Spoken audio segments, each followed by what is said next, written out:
The first game we're going to be looking at today is Need for Speed 3 Hot Pursuit for the PlayStation 1. It's a predecessor to Need for Speed 2. I had to input the spoil cheat, so I had everything unlocked. I typically do that. Its base thing was Hot Pursuit. It brought in the elements of cops. You got to race against them. You got to try and beat the cops. But aside from that, it has your single player race mode. You can choose arcade, or you can choose simulation.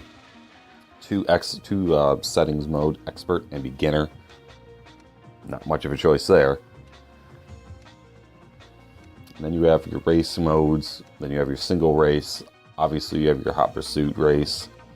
You go up against the cops, things like that. Your standard tournament mode. Your standard knockout race. And other stuff like that. And practice, which this is the last game I believe they had practice in. You know, you can go against your own ghost car. Has braking assist, which is a real pain in the ass.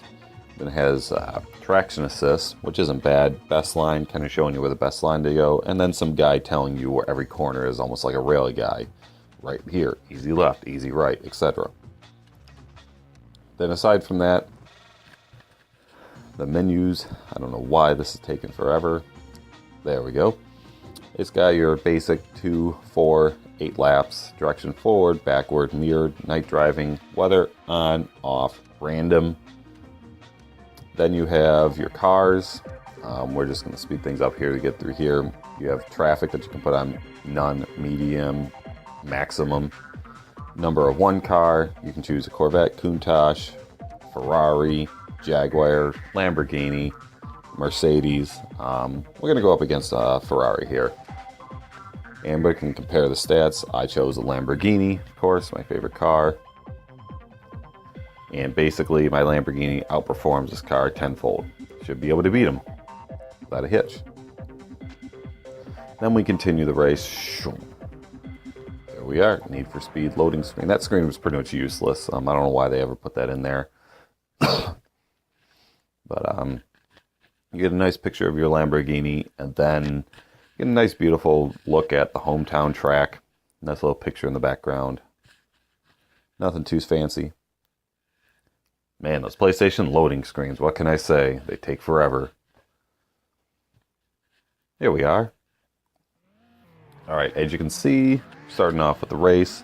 Standard guy counting down, 3, 2, 1, go. The PC version sounded way better, by the way. I like the PC version. We're going to speed this up as I crash. Remember how I said I couldn't lose? Well, the Ferrari is kicking my ass.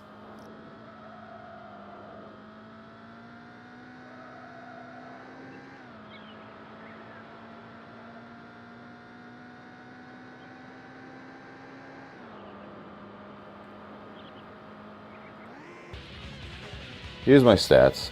Nothing too crazy, just tells me how fast I was going, how fast my opponent was.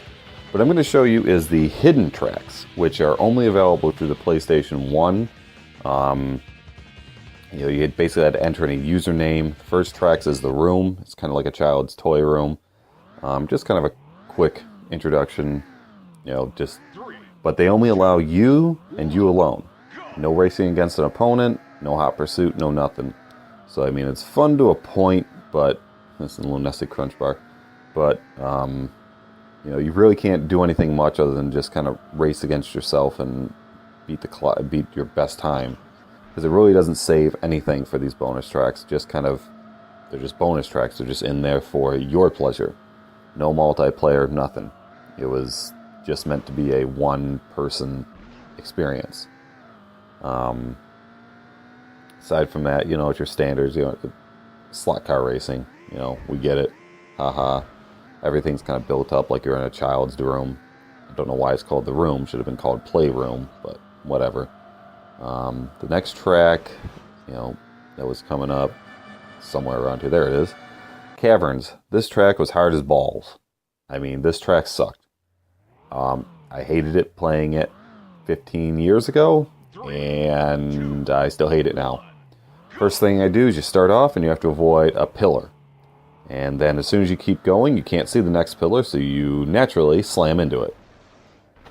What can I say? This track sucks ass. So let's skip. Go on. Next. autocross, kind of like motocross, except you feel like you're like in a tunnel, like a half pipe. I don't know what they were going for here, but you're in like the dirt. It's just a half pipe essentially, and there's lots of dips. There's some jumps, but most of which are at the beginning of the track. Aside from that, after you get through these first few big jumps, the track just kind of twists and turns. It doesn't really change height or anything like that or anything else. This is the biggest jump in the whole track.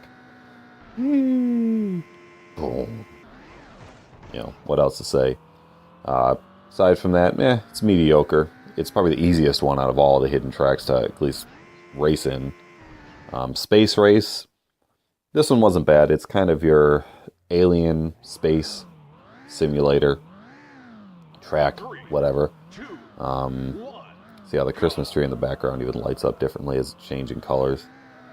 It's not bad, but it has that demonic, you get there's a lot of corners, a lot of navigation, and then you get to a certain point. It's coming up here somewhere, where as soon as you get a lot of speed together, they just throw a brick wall in front of you. They just throw a wall in front of you. You have to go left or right, 90-degree angle. Except you really don't see it coming, like right there. Bam. I didn't see that coming. Now you're kind of like in the alien room, and you see a little alien guy against the wall. Okay, guess we're moving on to the next one. Scorpio 7. This one is underwater. It's not bad. I don't know why my Lamborghini has suddenly changed from yellow to gray. I don't know if that was a glitch or what. But this track started off decent, and then it had those demonic pillars just randomly placed on it. It wasn't bad, but I didn't like it. And then Country Woods. I decided to do a hot pursuit. Country Woods, nighttime racing, wintertime, snowing. Might as well give this a go. And I'm racing against a Countach, by the way, which I pretty much lost. Going by the school. This is the second lap. I thought I had outran the cops. They are far behind me. Pretty lighting effects. That's one thing I'll say is this game had great lighting effects to it. Can't really say anything. Can't really argue with that. For the time, the graphics and lighting effects are great. And this is where I ultimately burn out. This corner was hell, and of course I hit the spike strips, boom. And then as they're telling me I'm under arrest, you can listen for my opponent. Well, listen, wait for it.